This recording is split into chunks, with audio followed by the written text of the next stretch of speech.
मेरे प्यारे बच्चे, आज मैं आपको कुछ ऐसा बताने आई हूँ जिससे आपका जीवन पूरा बदल जाएगा।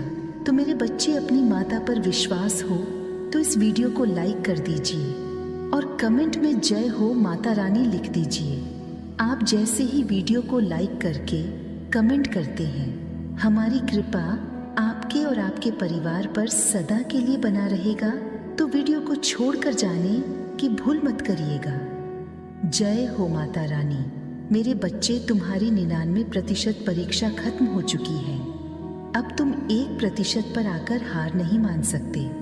तुम मुझसे कहते हो ना कि माता, मैंने आपकी इतनी भक्ति की, मुझे कभी न्याय क्यों नहीं मिला? क्यों दुनिया के सारे दुख मेरी झोली में भर दिए आपने? मैंने तुम्हें अपनी संतान के रूप में चुना है मेरे बच्चे। मेरी मर्जी के बिना कोई मेरी भक्ति नहीं कर सकता। तो सोचो, मैं तुमसे कितना प्रेम करती हूँ कि तुम्हारे हर जन्म में मैं तुम्हें अपनी संतान के रूप में स्वीकार करती हूँ। हर कदम पर तुम्हारे साथ चलती हूँ, तुम्हारी रक्षा करती हूँ। क्या तुम अपनी समस्याओं से मेरे प्रेम का मूल लगा रहे हो मेरे बच्चे? क्या तुम्हें सच में लगता है कि तुम्हारे जीवन की समस्या बड़ी है और तुम्हारी माता का प्रेम छोटा है? मुझे पता है तुम कभी नहीं चाहोगे कि मैं तुमसे दूर जाऊं। उसी तरह मैं भी कभी नहीं चाहूंगी कि तुम्हारी आंखों में आंसू आए, कोई तुम्हें तकलीफ दे। जब कोई छोटा बच्चा कीचड़ में खेलता है तो ठंड में भी उसकी माता उसे नहलाती है ताकि उसकी सुंदरता बरकरार रहे। हो सकता है उस ठंड से वो बच्चा बीमार हो जाए। वो बच्चा रोता है, अपनी माता से विनती करता है कि माता बहुत ठंड है, पर उसकी माँ उसे डांटती है। कभी कभी तो उसे मार भी देती है, क्योंकि उसकी माँ जानती है कि उसके बच्चे के लिए क्या अच्छा है और क्या बुरा है। वो तो नादान है, वो जिद में रो रहा है, बचपना में मैं रो रहा है। उसे अभी तो नहीं समझ नहीं है कि वो ये समझ सके कि वह गलत कर रहा है। वो जिस कीचड़ में खेल रहा है वो उसे ज्यादा बीमार करेगा। उसी तरह मैं भी तुम्हारे ऊपर लगी उस परत को हटा रही थी। वो लोग जो तुम्हारी ऊर्जा को गंदा कर रहे थे, तुम्हारी वो आदत जो बार बार तुम्हें कहती थी कि कीचड़ में खेलना अच्छा है, क्योंकि बाकी सब भी तो वहीं खेल रहे हैं। बिना तुम्हें डांटे, तुम्हें रुलाने के अलावा तुम्हें समझाने का कोई और रास्ता था ही नहीं मेरे पास मेरे बच्चे। मैं तो तुम्हें बस उस लायक बनाना चाहती थी कि तुम अपने साथ साथ इस संसार का भी कल्याण कर सको। आज तुम्हें दुख मिला है, कल तुम दूसरों का दुख समझोगे मेरे बच्चे। तुम सड़क पर पड़े कोई पत्थर नहीं हो जो लोगों के पैरों के नीचे आकर कभी यहाँ और कभी वहाँ पड़ा होता है। तुम कीमती हिला हो जिसे पाने के लिए दुनिया तड़पेगी। मेरे बच्चे, इस पर विश्वास है तो हाँ लिखकर इस संदेश को लाइक करके चैनल को सब्सक्राइब कर दीजिए। मेरे बच्चे, मैं तो बस तुम्हें निखार रही थी। तुम खुद को बीमार कर रहे थे, अपना ख्याल नहीं रख रहे थे, बस दिन रात दूसरों का सोचते थे। वो भी ऐसे लोगों के लिए रोते थे जो तुम्हारे अपने भी नहीं थे। बहुत ज़रूरी था कि तुम उन लोगों का असली चेहरा देखो, और मैंने तुम्हारी बस उतनी ही परीक्षा ली है, उतनी ही चुनौतियां दी है तुम्हें जितनी ज़रूरी थी तुम्हारी शक्तियों को बचाकर रखने के लिए। मैंने बस वही किया है जो ज़रूरी था, अपने बच्चे को इस संसार की गंदगी से बचाकर रखने के लिए। और मुझे पता है कि तुम चाहे अभी रो रहे हो, ये सोचकर कि तुम्हारी माता तुमसे प्रेम नहीं करती, पर तुम्हें बात बहुत अच्छे से पता है कि मेरे अलावा किसी और ने कभी तुम्हें वो स्नेह नहीं दिया। तुम्हें अपनी असली शक्तियों का एहसास नहीं है मेरे बच्चे, पर मुझे पता है, मुझे यह बात बहुत अच्छे से पता है कि यह क्या तुम इससे लाख गुना ज़्यादा सह कर भी हार नहीं मानोगे। हारने वालों में से और भागने वालों में से नहीं हो तुम।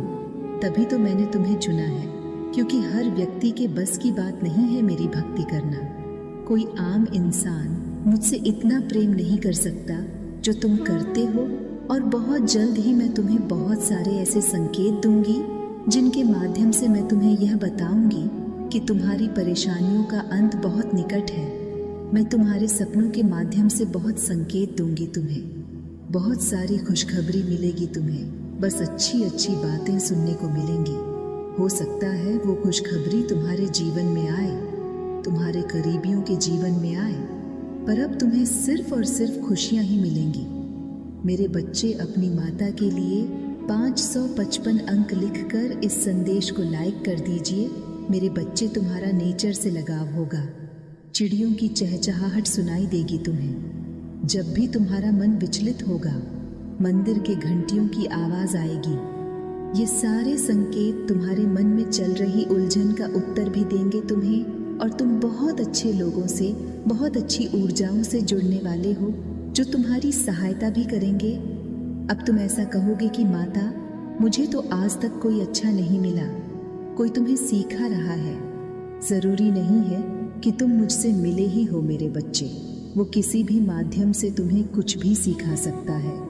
तुम किसी की कोई किताब पढ़ रहे हो और तुम्हें उससे मोटिवेशन मिल रही है, उत्साह मिल रहा है, तो जिस व्यक्ति ने वो किताब लिखी है वो भी तो तुम्हें कुछ सिखा रहा है। उसने भी तो तुम्हारी मदद की ना। अब तुम्हें अच्छाइयाँ दिखेंगी इस दुनिया में, संसार में। तुम खुद को ब्लेस्ड फील करोगे कि नहीं माता, मुझे सच में अच्छे लोग मिले हैं जिन्होंने मेरी मदद की है। और अंत में तुम्हारा स्वास्थ्य ठीक होने लगेगा, पैसे से संबंधित सारी समस्याएं खत्म होने लगेंगी। तुम्हें खुद भी नहीं पता चलेगा कि माता, इतना पैसा मेरे पास आ कहाँ से रहा है। तुम नौकरी की तलाश कर रहे हो तो तुम्हें सबसे अच्छी नौकरी मिलेगी। तुम अपना बिजनेस शुरू करने वाले हो तो उसमें भी तुम्हें लोग मिलेंगे। तुम्हें नए नए विचार आएंगे, आइडिया जाएंगे। तुम किसी परीक्षा की तैयारी कर रहे हो तो तुम्हें उसमें भी सफलता मिलेगी। तुम्हारे अब तक का अनुभव काम आने वाला है तुम्हारे लिए। तुम्हारी भक्ति, तुम्हारा प्रेम काम आने वाला है तुम्हारे लिए। मेरे बच्चे, पर अगर तुम मुझ पर अपना हक मानते हो, उसी हक से मुझसे प्रेम करते हो, उसी हक से मुझ पर क्रोधित होते हो, तो तुम्हें मुझ पर यकीन करना सीखना होगा। और जब तुम्हें मुझ पर यकीन है तो यह बात हमेशा याद रखना कि जिसने मुझ पर अपना हक समझ लिया, मेरे लिए रो दिया, जो व्यक्ति मेरे लिए हंसना जान गया, उस व्यक्ति पर सिर्फ और सिर्फ मेरा हक होता है। और जिस पर मैंने अपना हक मान लिया, उसे कोई पराजित नहीं कर सकता। कोई भी दो खुश की आंखों में आंसू नहीं ला सकता। कोई भी समस्या उसे हिला नहीं सकती। बद्धा सा बद्धा तूफान आ जाए, वो व्यक्ति कभी हार नहीं मानेगा। वो हंसना नहीं छोड़ देगा, वो मुझसे प्रेम करना नहीं छोड़ देगा मेरे बच्चे, क्योंकि उसे पता है कि उस तूफान में उसकी माता उसके साथ खड़ी है। और जब मैं तुम्हारे साथ खड़ी हूँ तो अब बस 1% की परीक्षा के लिए तुम हार नहीं मान सकते हो। मुझे पता है तुम्हारे अंदर अब और लड़ने की क्षमता नहीं है, लेकिन तुम्हें इस संसार को गलत साबित करना होगा। अपनी माता के लिए यह जंग पूरी लड़नी हो कि मैंने किसी गलत व्यक्ति को अपने संतान के रूप में नहीं चुना है। तो उठो, और जो लोग तुम्हारे ऊपर उंगलियां उठा रहे हैं उनका मुंह हमेशा के लिए बंद कर दो मेरे बच्चे। इस संसार को यह साबित करके दिखाओ कि तुम मेरे संतान हो।